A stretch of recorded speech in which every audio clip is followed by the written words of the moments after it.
Hello, everybody. As I mentioned just a couple moments ago, my name is Holly. I'm based in Toronto. I'm the Communications Director for TheraPsil. And tonight's webinar is all about our lovely friend, Thomas Hartle.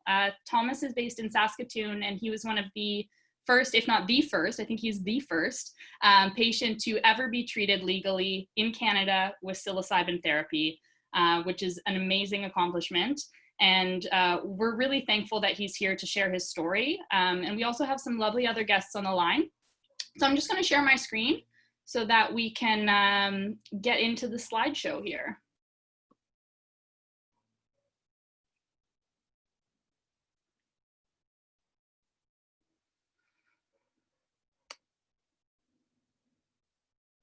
Okay.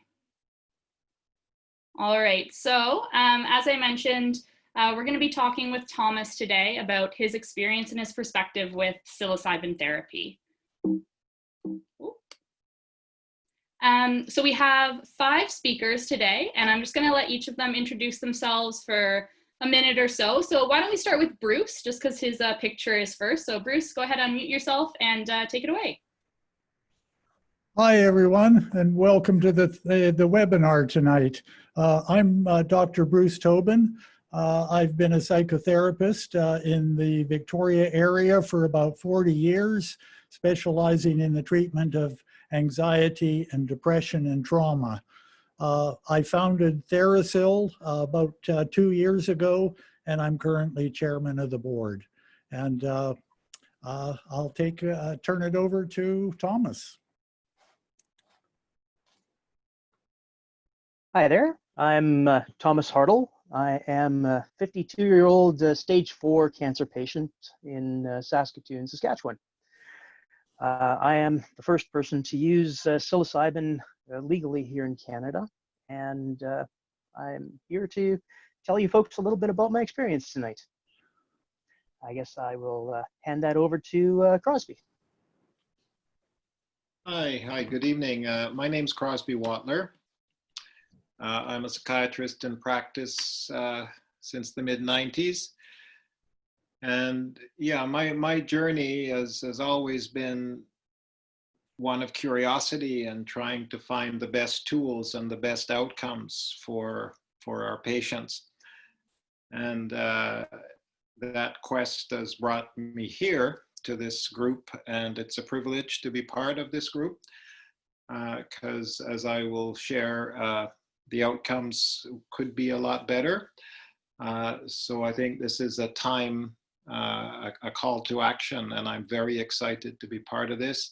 I've worked in general psychiatry, general adult psychiatry in many different capacities as a clinical psychiatrist, also in leadership. So I think I have a pretty good understanding of the lay of the land and the importance of engaging all our stakeholders.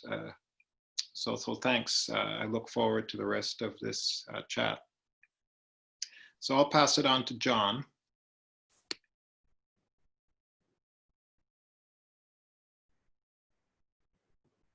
So I think John's having a bit of technical difficulties here. So maybe we should just pass over to Peg, and we've got Adam in the background who's going to help John on. So Peg, over to you. Sounds good. I'm a local filmmaker from BC and connected up with Bruce and Thomas over the last year. And my role was just to document this historic event. And it was an absolute privilege to both capture what went on in that room and over those 3 days. It was an absolute privilege to be present and to not just capture it as an outside observer, but to feel what happened. And it was truly profound, something I'll never forget. So thank you, Thomas, for inviting me in on that. And I'm going to be sharing some of my insights a little bit later and why the power of storytelling is really essential as we roll these findings out to a greater public. So yeah, I'll share some of those insights later on. Awesome. Thanks so much, everybody. Just a quick check if we have John on the line. If not, we will move on. Hopefully he can join us. John, are you here? Okay. Okay, so I'm just going to move on. So just to provide a little bit of context for how we kind of got to this moment in this particular webinar. So as I mentioned, me and a couple of the other people here on the line are from TheraPsil. And if you're unaware of what TheraPsil is or who we are, we're a coalition, a nonprofit coalition and a patient advocacy group that was formed in 2019 by Dr. Bruce Tobin, who is one of our speakers tonight. And we're really focused on compassionate access to psilocybin therapy, specifically for end-of-life distress and end-of-life care. We have 4 pillars in our mission, and above and beyond compassionate access, we also have professional training, which is professional training for healthcare practitioners and therapists so that they can offer the best-in-class psilocybin therapy for their patients and their clients. Public education is also really big. We know from a poll that we did earlier this year that when people are educated, even just by a small amount about the benefits and the merits of psilocybin therapy, they are much more approving of it. So public education is one of our pillars, and we also hope to get into some research and support some research studies in the future. So stay tuned for information on that. So far, you may have heard in the news that 4 patients in Canada were approved for psilocybin therapy, and these are the first known individuals who have received an exemption from the Minister of Health, Patty Hajdu, and the Office of Controlled Substances to use psilocybin therapy to treat end-of-life distress. So this is a huge deal. It's really the first step in a long journey towards compassionate access for those in medical need. And one of these individuals is here with us tonight. His name is Thomas Hartle. He received an exemption, and last week he received the first ever legal treatment of psilocybin therapy for his end-of-life distress and anxiety. So Thomas, I'm going to pass it along to you, and please tell us anything that you'd like about your journey and your experience. Great. Well, first off, I'd like to thank everybody who has come to listen to what we have to say tonight. Probably the first thing that I'd like to tell everybody is to answer the question, has it made any difference for me, and how has it made a difference? And the short answer for that is yes. I have gone about a week now, but since my session, and I'd have to say I haven't had an anxiety attack for the entire week, which is a new personal record for me since I got my new cancer diagnosis. I would have to say another end result is that it's given me the feeling that my consciousness isn't necessarily contained within me, and that sort of argues the case that there might be something, beyond our current existence, which for somebody like me, I find that a comforting thought. For the session itself, there were a number of things that I thought made it an easier experience for me. We did a stepped dosage. So that is, we started with a low dose and waited about 45 minutes, and then took a little bit more and waited another 45 minutes and took a little bit more. And for me, that made the come up anxiety that they speak of kind of a non-issue. So I would take a dose, and then I would put my blindfold and headphones on and try to find my center meditating. And while I was meditating, it was very easy to make the transition from my regular conscious state to the psilocybin. Additionally, I would say prep work, lots of prep work. And that takes the form of a good understanding of the process, establishing trust with my therapist and my sitters is absolutely crucial in that. These are the people that are going to be responsible for my well-being while I'm under the influence of something that is, completely unknown to me. So it was very beneficial for me to feel that sort of a trust. And the last thing is a extreme openness to accept whatever the experience happened to be. So having no frame of reference at all, I really didn't know what to expect. You hear stories from other people's experiences. I would have to say that my personal experience was not really anything like any of the experiences that I had read about or viewed online or with people that I had talked to. So for me, experientially, it was something a little bit different. Did I get what I was hoping for out of the experience? Well, one of the things that we do is to sort of set an expectation, what you are hoping to get from the session, and to make sure that what you are hoping for is realistic. I had heard a lot of people talk about having a feeling of universal oneness. I've heard some talking about a feeling that the very idea of death is ridiculous. And possibly some people say that the nature of the universe is love. These are all sort of things that a lot of people bring back from their sessions. And I would consider any one of those things to have been a satisfactory outcome for me. I feel like what I actually got to me feels sort of like an answer to a question that I just didn't think to ask. I was, sort of hoping to learn something about the nature of the universe, and instead what it gave me was sort of a feeling that, even one universe isn't an appropriate description of what's out there. It sort of gave me an experience that my consciousness could exist in different states from what it currently is, and that those states are perfectly comfortable and good. So for what the actual process looks like from my side, we had a number of discussions with my therapist, Bruce, and of course consulting with Crosbie as well in the weeks leading up to this. There has to be an establishment of trust in both directions, both for myself towards Bruce and Bruce towards me, because he has to be comfortable that I'm a suitable candidate and that I have enough of an understanding to benefit from the process.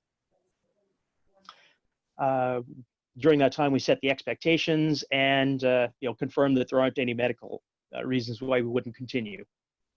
On the day before the session, there is a testing and assessment portion.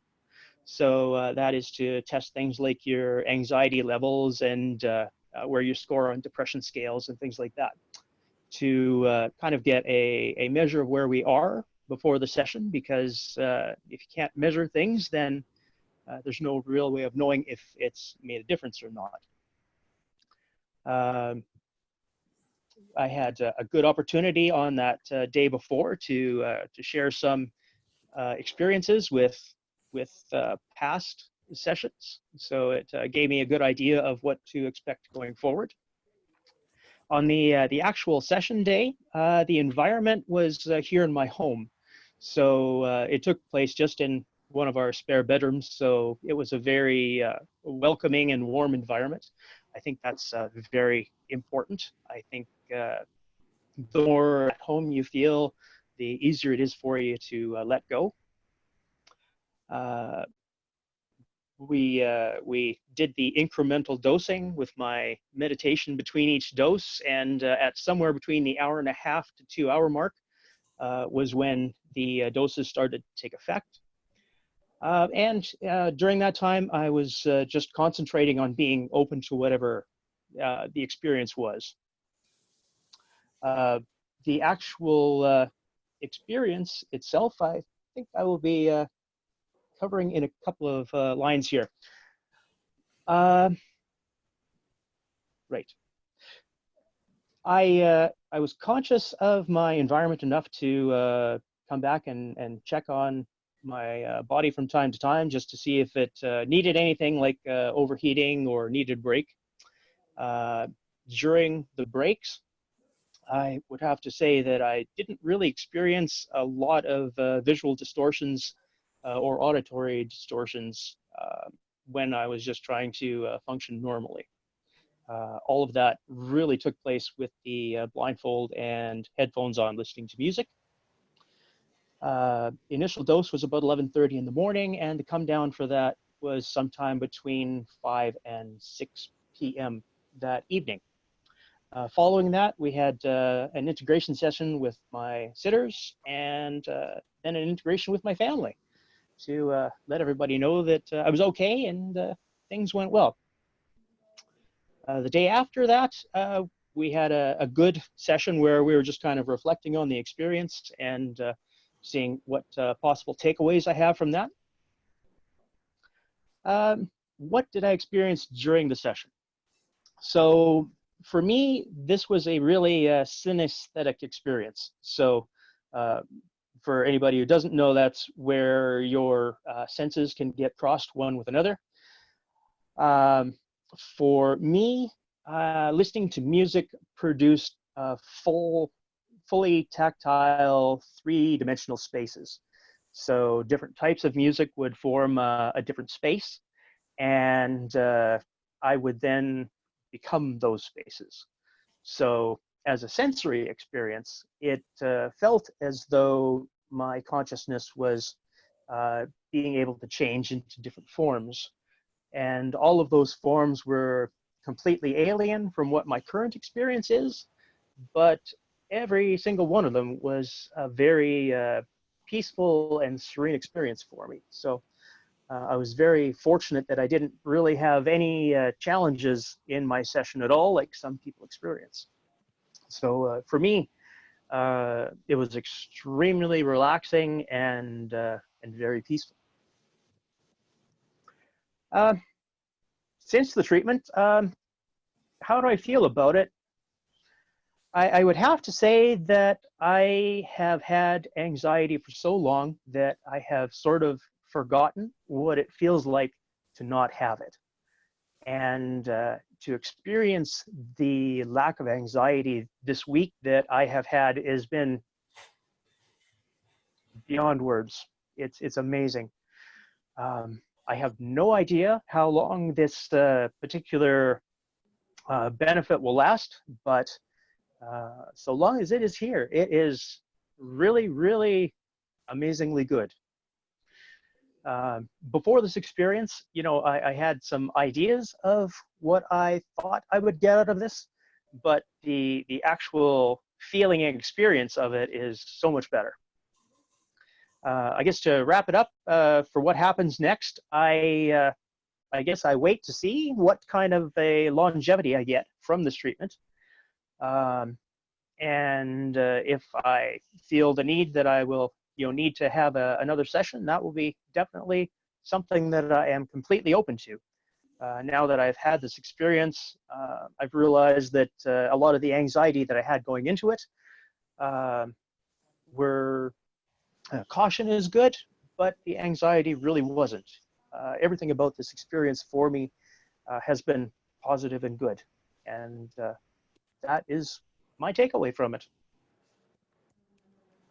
Wow, Thomas, thank you so much for sharing that. I think it's, I really appreciate how you said, it's not about what you've heard and read before and that your experience was different. And I think that's very important to hear as well, because every person's different and every person's experience with psilocybin or psychedelics is going to be different. So thank you for sharing that. Thank you for being so honest and open with us.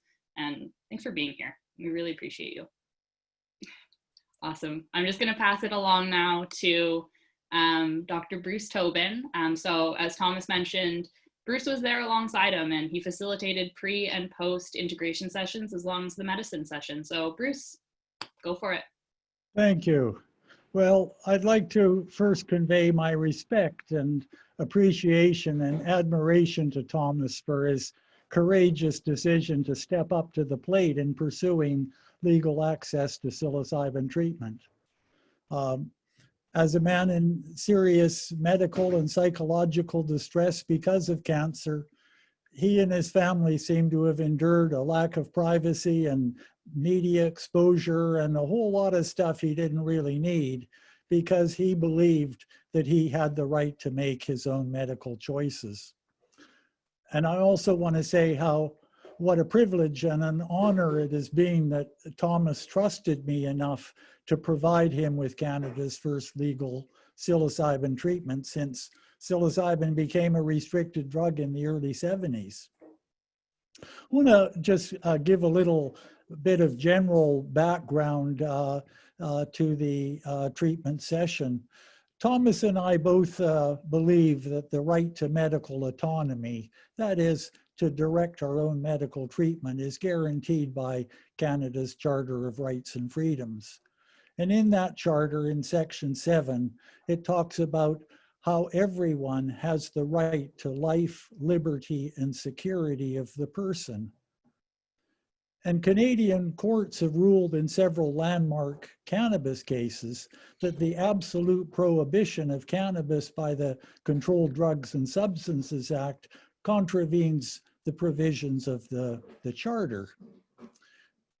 And one particularly significant ruling from the High Court in 2000 ruled that liberty includes the right to make decisions of fundamental personal importance, including the choice of medication to alleviate the effects of an illness with life-threatening consequences, and that deprivation by means of criminal sanction of access to medication reasonably required for the treatment of a medical condition that threatens life or health also constitutes the deprivation of security of person.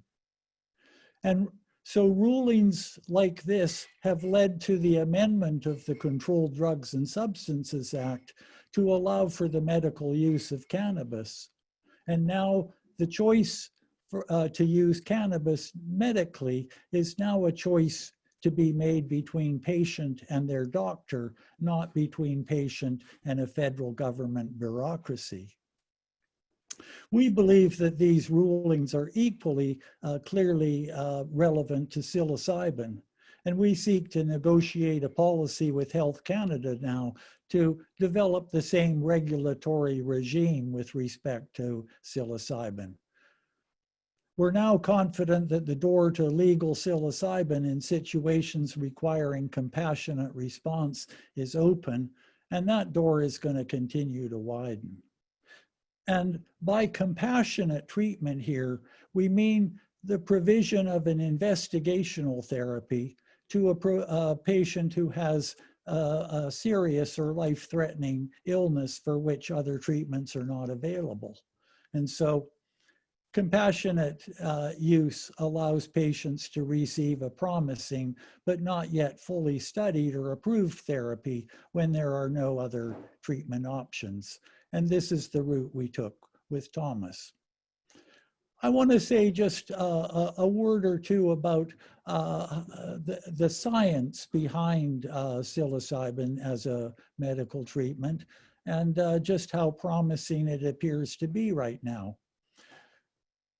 Two jointly published clinical studies on psilocybin as a treatment for end-of-life distress of cancer patients back in 2016 concluded that, and I'm going to quote this, psilocybin produced a large and significant decrease in clinician-rated and self-rated measures of depression, anxiety, or mood disturbance, and increases in measures of quality of life, life meaning, death acceptance, and optimism. And these effects were sustained at 6 months. And psilocybin produced immediate, substantial, and sustained improvements in anxiety and depression that led to decreases in cancer-related demoralization and hopelessness, and improved spiritual well-being and increased quality of life. Those studies also found that no serious adverse effects attributed to psilocybin occurred. and that psilocybin had a well-established physiological and psychological safety profile in human clinical trial research, that there were no serious adverse effects.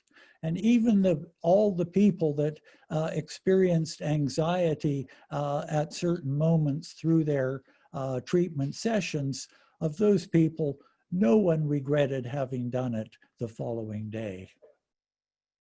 So these very encouraging findings are now beginning to appear in clinical studies involving treatment for depression and anxiety and addictions and PTSD.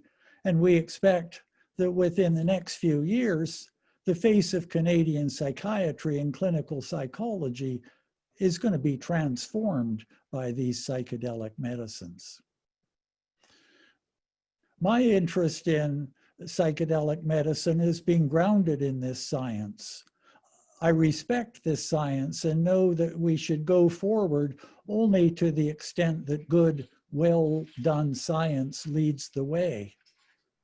But psychotherapy is also an art as well as a science. And for practitioners, art and intuition play a large role in successful treatment. So I'd like to share with you a couple of clinical intuitions that have kind of gelled for me recently and seem to have really been confirmed for me by my relationship with Thomas and our treatment session together. And the first is that each human mind contains a healing principle that naturally wants to move toward wholeness. That is, the mind wants to heal itself just as our body wants to heal. And we don't have to get a degree in biochemistry or physiology to direct our healing, say, from a cut on our leg. We just have to free up those healing processes to do their work. And similarly, for psychological and emotional pain and injury, in so many cases, we begin to move toward healing and wholeness once we can get ourselves out of the way and allow those healing processes into motion. And so a fundamental dynamic in this healing potential of psilocybin is that it allows our ego self to temporarily relax the grip of our negative and pain-producing belief systems, to relax and let go of that grip on our sense of who we are and what's really important and what living is all about. And with this relaxation of old habits of thinking and new perspectives and attitudes and assumptions are possible, leading to new possibilities for being in the world with our disease. And the second intuition that has become clearer for me, and especially through my time with Thomas, is that our deep self knows what we need to get out of our psychedelic session and the order in which things need to come out into our experience. Every psilocybin experience is unique to the individual, and some people have dramatic emotional catharsis or encounters with spiritual transcendence or mystical experiences in which they become one with all things. For others, a psilocybin journey involves a lot of hard emotional work in which our losses and regrets and long buried emotions or memories are painfully faced and worked through. And some people experience none of these things.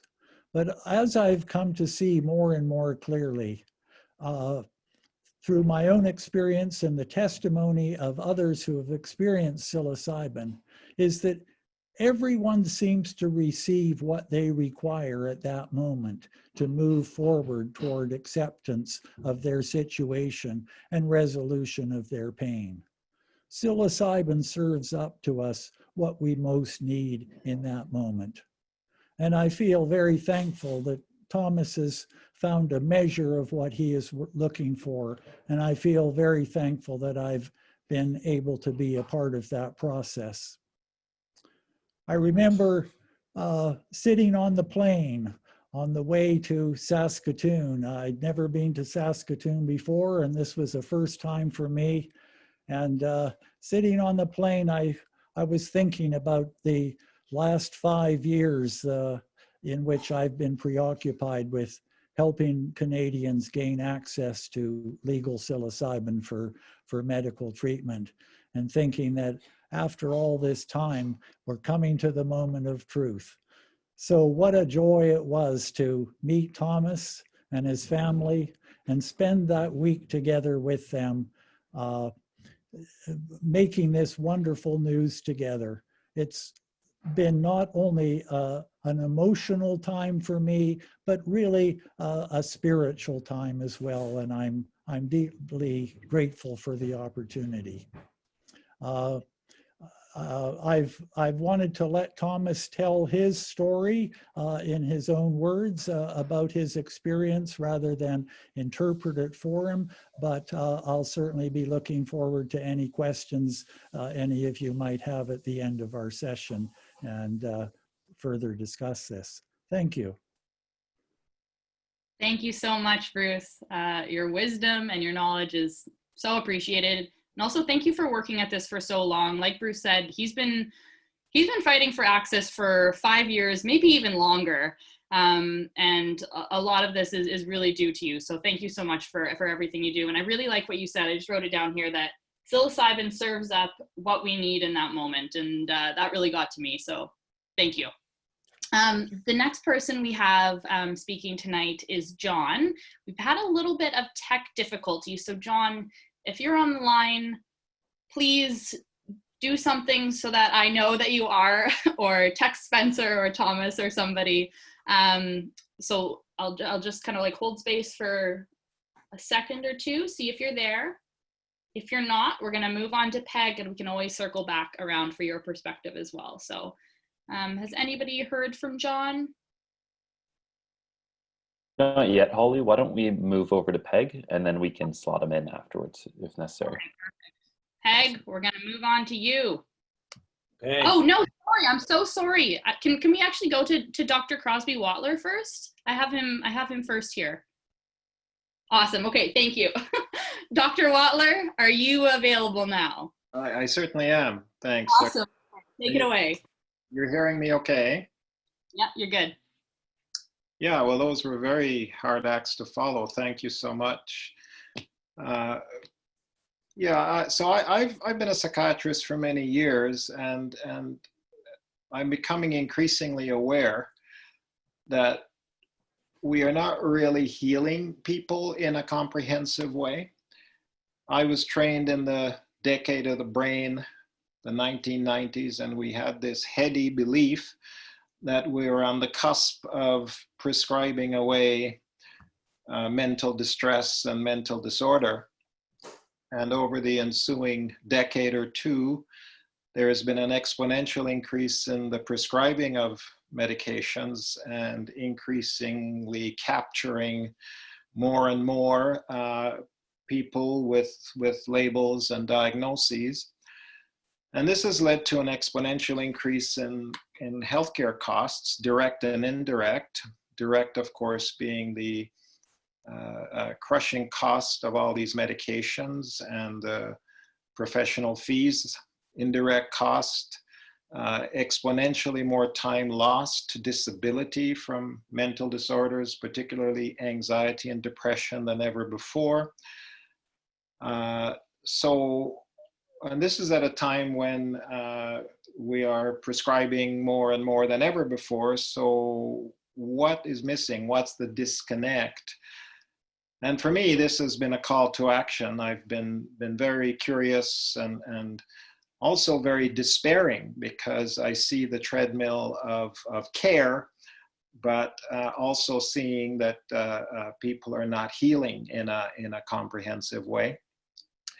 And it's so exciting to be part of this. I feel as though I'm standing on the shoulders of pioneers and giants, and the timing was just serendipitous. So if we could move on to the next slide. So unfortunately, specialized medicine has gotten to a point where every specialist is seeing their own organ of choice in a little box, disconnected from the whole. It's like the story of a bunch of blindfolded people feeling the elephant and each constructing a different reality. So there's a huge groundswell in going back to the source of where medicine really did start before we went down this rabbit hole of specialized and subspecialized medicine, which has been great for the practitioners, but not so much for the outcomes of the patients. So psilocybin is actually a big part of integrative health and integrative care. And of course, we know on the left that the person is whole. We might send them off to a specialist, but the person is not disconnected. They are an interface of body, mind, and spirit. And holistic health and holistic medicine is saying in any quadrant, is there toxicity, is there deficiency? And if we are not doing a deep dive across this body, mind, spirit interface and addressing every aspect of toxicity and deficiency, then we are not going to get the best outcomes for our patients. And that is where we are with the status quo. So if we go upstream, things become very simple. For any disease, whether it's a medical or a so-called psychiatric disease, we have an interface of body, mind, spirit, toxicity, deficiency, and at the end of the day, there will be health or disease. And where psilocybin fits into this is at the level of the mind and the spirit. And the spiritual thing is what a lot of conventionally trained physicians don't like to talk about, because in fact, many of us are struggling spiritually as well. And the spiritual aspect has to do with a sense of purpose and connection. And this should not be a surprise to those of us on the line and watching in, is we live in a very disconnected culture. Over the past few generations, we've become more and more disconnected. Everyone is mobile, moving away from extended family systems, chasing their well-being in the material world. And by the time one gets into midlife, we are, and the boomers are certainly there, we have boiled the ocean looking for our well-being in the external domain, and we are starting to feel an existential despair. Who am I? And how do I fit into this? And then we become depressed, or more accurately, distressed. And but more often than not getting to the source of the distress. And the source of that distress, as has been described, is being disconnected, not just from the world around us, but disconnected from ourselves. That is the spiritual, the wholeness that has been described, the experience of our authentic selves behind the cloud of the monkey mind, if you will. And this is where, as has been said, when we have the experience of a different level of consciousness, a different awareness of ourselves, that is necessary and sufficient for healing. And I have been privileged to see people heal in a fulsome way when we, if you will, make sure that this stone of spiritual disconnection is turned over, and we can get a person to have not just the knowledge of connection with their authentic self, but the experience of it. And that is the gift of psilocybin in my putting it in clinical terms, is to the knowledge of who you are, which we can have at an intellectual level using various talk therapies, but then having the breakthrough of that experience of a different level of consciousness and seeing ourselves and our place in the universe through an entirely different lens. And what is seen cannot be unseen. And this is where the healing, there is a going through a door into a different reality of ourselves and the world around us. And that to me is what medicine should be all about, is healing, not just, as has been said, painting the brown leaves green. So yeah, it's just goosebumps to hear the experience of you know, the persons people who are actually having the benefit of this, and so humbled to be playing some role with this work. So thank you. Thank you, Dr. Watler. Really appreciate your perspective in this, and for showing up tonight and being part of this process. It's really, really awesome. And I appreciate that you said, you know, medicine is healing and not just painting the brown leaves green. That's a really nice way of putting it. Thank you.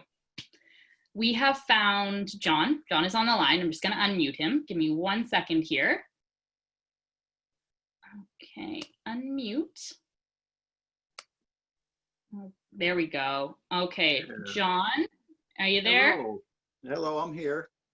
Awesome. Okay, I'm just gonna get your slide up, and you're good to go. Oh, yay, we can see your face now too.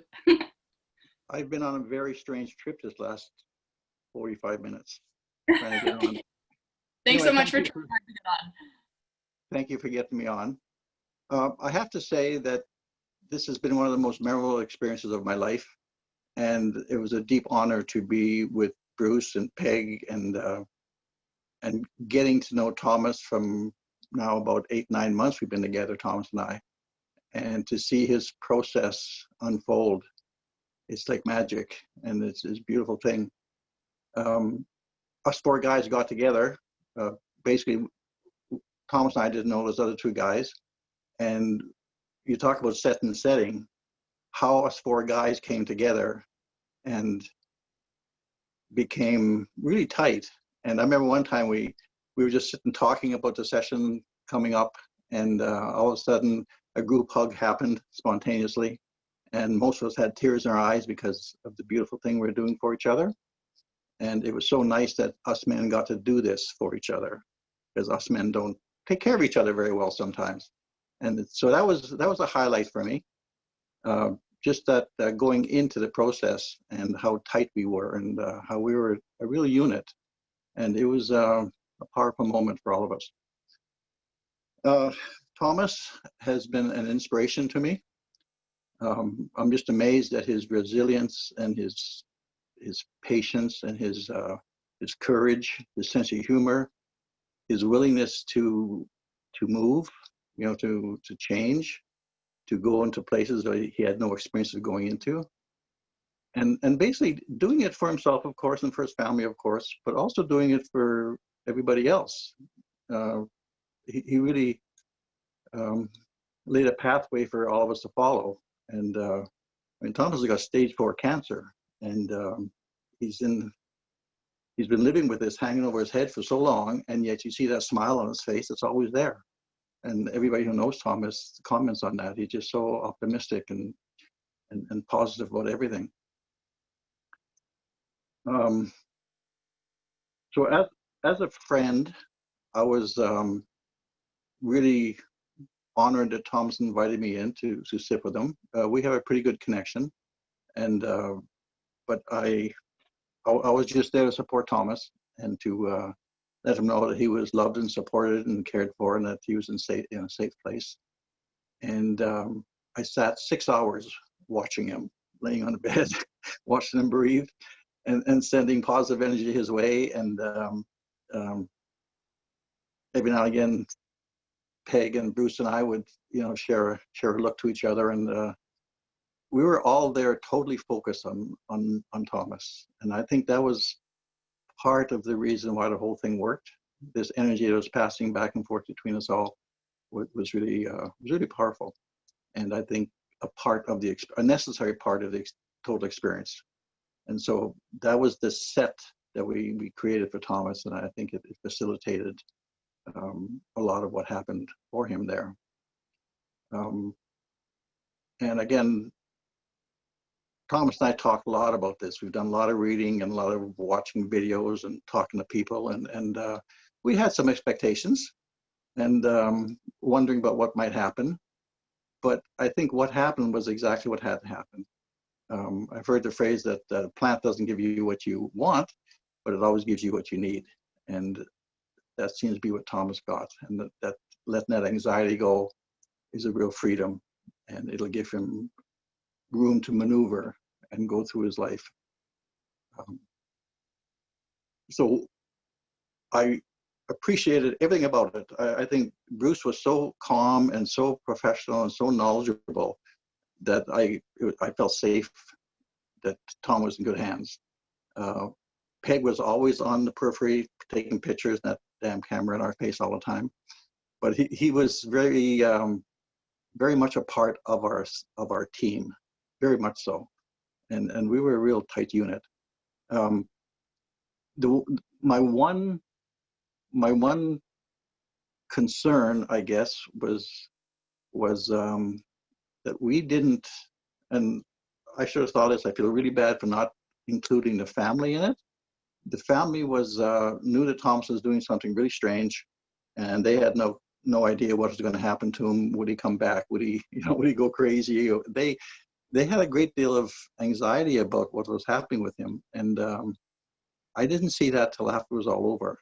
And I think if this is to be done again, I think the family should be brought in as much as possible, and let them know, and invite them into the session, or just come in and just poke their head in and look and see what's going on, but to reassure them, because I sensed a lot of anxiety on their part after it was over. They had such great relief when they heard that it went really well, that yeah, there was some fear there, and I think we should have tended to that.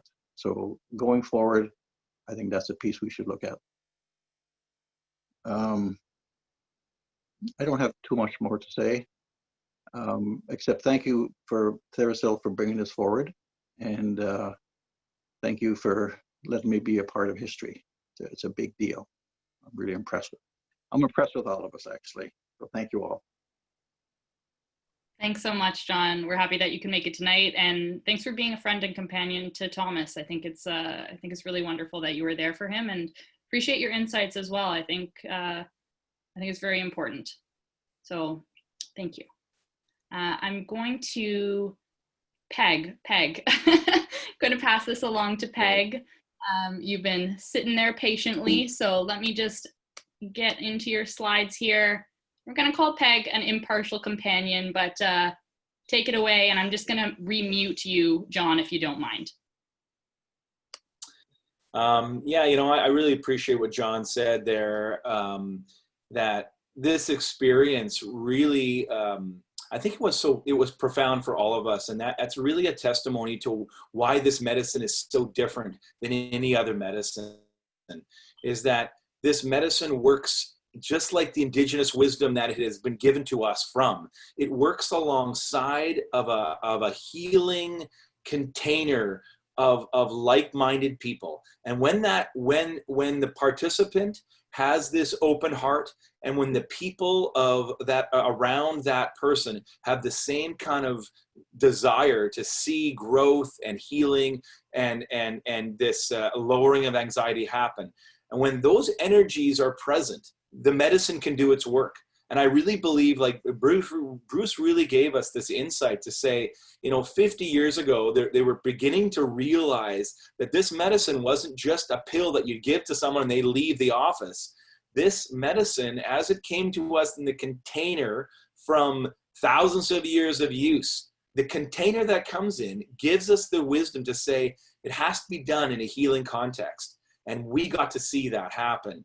Both the sessions ahead that we got to, Bruce allowed us to film the sessions ahead that he had with Thomas, and I just sat there and listened as the prep happened for a few hours the day before, and obviously him and Bruce and Thomas had been meeting for weeks before that. But there was a readiness to happen, and I think John had a really good, really good insight to say that the four of us came together, and yes, here we are, a bunch of four old white men. I get it.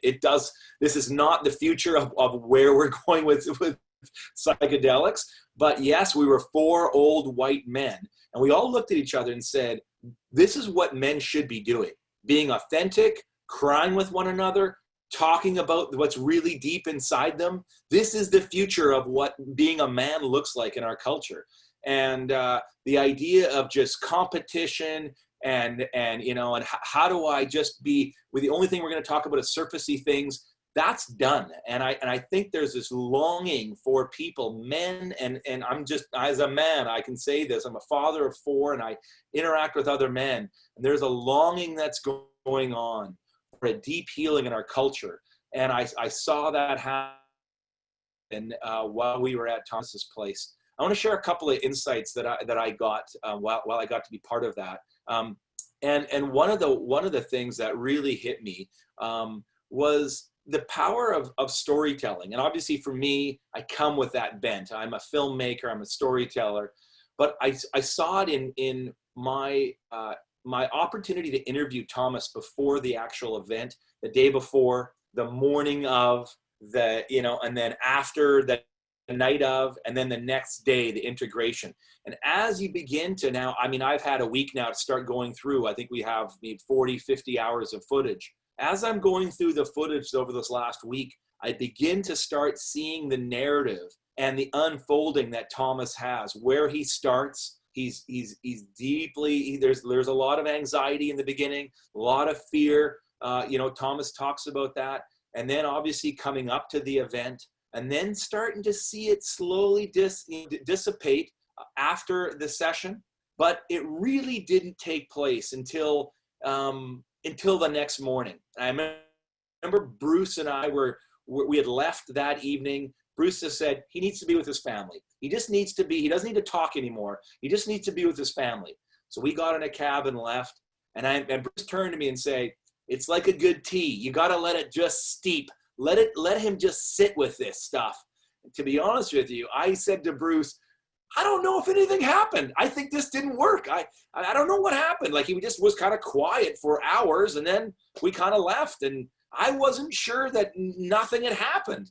And sure enough, we walked in the next morning, and we walked in, the door opened, and Bruce said, how are you doing? How you doing, Thomas? And Thomas, he said, I haven't slept this good in 4 years since I got this diagnosis. And Bruce looked at me and said, oh, this is going to turn out just well. And as we set up the cameras and started to get Thomas talking, two things really hit me from what Thomas said. Right near the end of his interview, Thomas said to us on camera, he said, I felt like, and now I think about what this metaphor, this is what Thomas gave us. Thomas said, I felt like my hands were lashed to a horse called cancer. And I was being dragged down a road, bumped, dragged, could barely catch my breath. And this horse was on a one-track vision for a cliff called death. And I was being dragged to my death against my will by a horse called cancer. And Bruce and I were just like, we couldn't believe this. And then Thomas says, but what happened during the session was the horse stopped.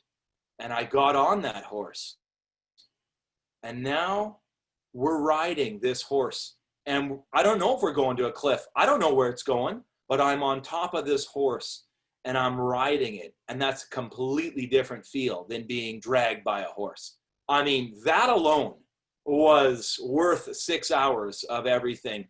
That just gives you a small insight into the kinds of shifts that began to happen for Thomas during that session. And the next 2 hours, as we filmed the integration session, I watched as a masterful therapist like Bruce never assumed anything, but just continue to ask, continue to draw out of Thomas. Tell me about that. Thomas talked a lot about abstract shapes that he felt he's inside of, and the music made these, trapezoids or whatever. And Bruce just said, tell me what that felt like to be in those shapes. And Thomas began to reflect, man, there's no pain inside these places. There's no cancer here. My consciousness can clearly access states where I'm not bumping up against the reality that I have cancer. And he says, yeah, I know I've got cancer, but I have a very different relationship to it now after this. And I just thought, I could go on, and because I've been watching this footage of these interviews all week, and I just find myself in tears trying to cut these pieces to see a life transformation that happened in 6 hours. And I know if this doesn't fix everything, Thomas's work is now beginning day one. And I challenged Thomas. I said, I got on the plane after, and I texted him, and he's laughing at me right now. I said, Thomas, you're the kind of guy who he's an IT engineer. He's fastidious. He knows, he keeps good records of everything. I said, I need a guy like you. Can you do a daily little 2 to 3 minute little video blog so we can see the day by day shifts that are occurring? So that's what Thomas is doing right now. We've done 5 or 6, but I'm really excited about what this is going to mean. And then lastly, Thomas said to me both before and then after, he says, Peg, I'm not religious. I'm not into any of that stuff, but I did have some kind of encounter with a reality of my consciousness that the world that I'm in this is not the only universe that I live in. And he says, I got that sense of peace, that there is something more, and that my transition from this life to whatever might be is not scary. I think that's unbelievable. And as we look at some of the results that we're getting from Johns Hopkins, from NYU, from UCLA, all 3 sites are doing end-of-life anxiety stuff.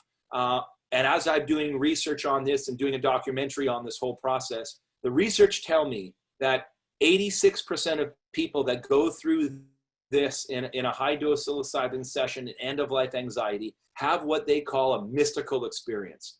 Now, what does that mean? They have a criteria of what that means, but I think there's going to be so much interesting research being done on the idea of having people encounter something so big and profound that it changes their life. Call that mystical, call it religious, call it whatever you want, but it's a deeply spiritual experience. And Thomas had that, and I got to see that, and I'll never forget that experience. And I want to thank you, both Bruce and John, for letting me in on this beautiful session, and for Thomas for opening up your heart and your family.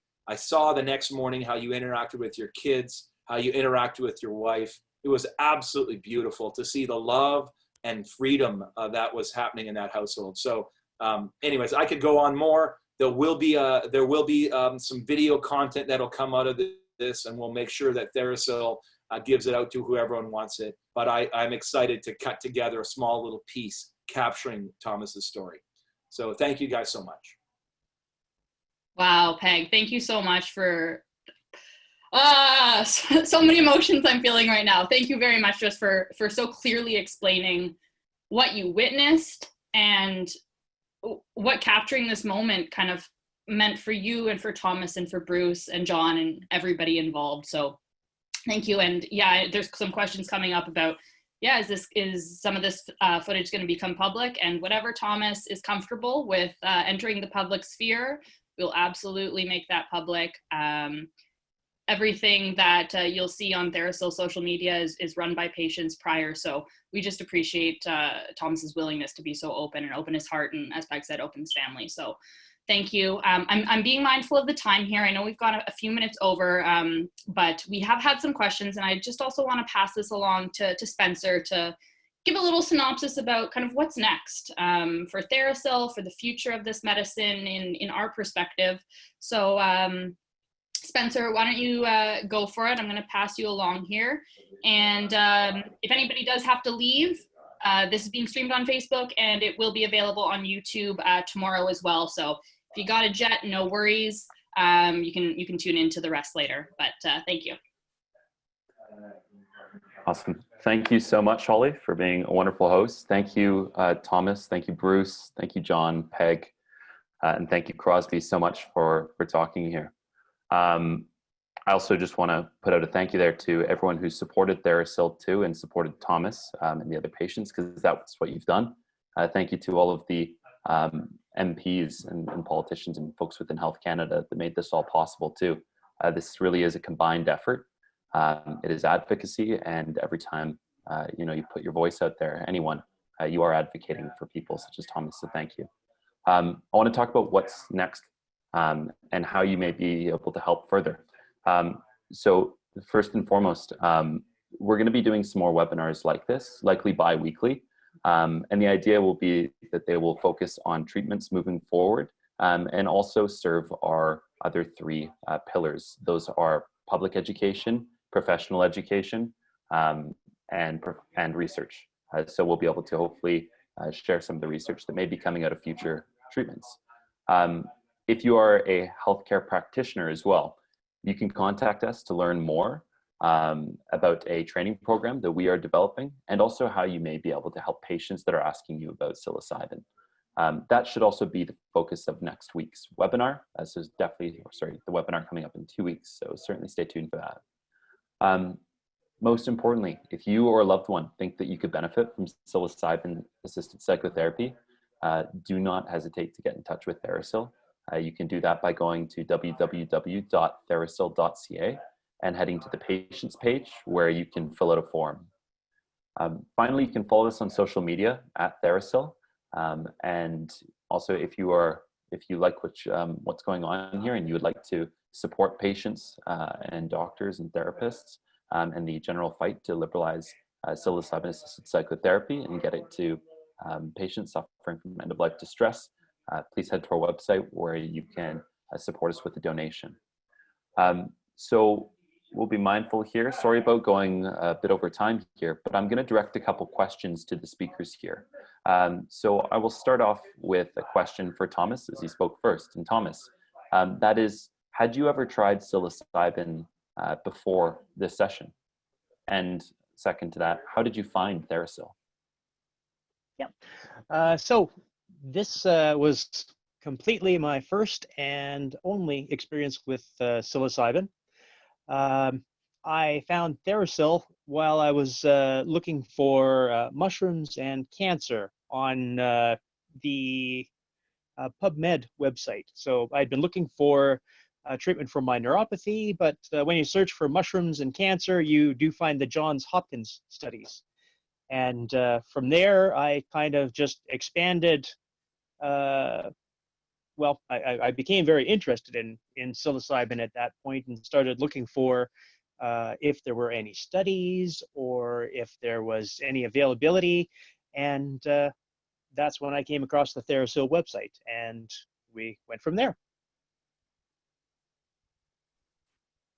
Awesome. And what did I know this was answered briefly by, I believe it was Peg and John, but what did your friends and family think about you using psilocybin? Well, I got to be honest, my wife has her doubts about some of the things that I do, but my wife is extremely understanding and supportive.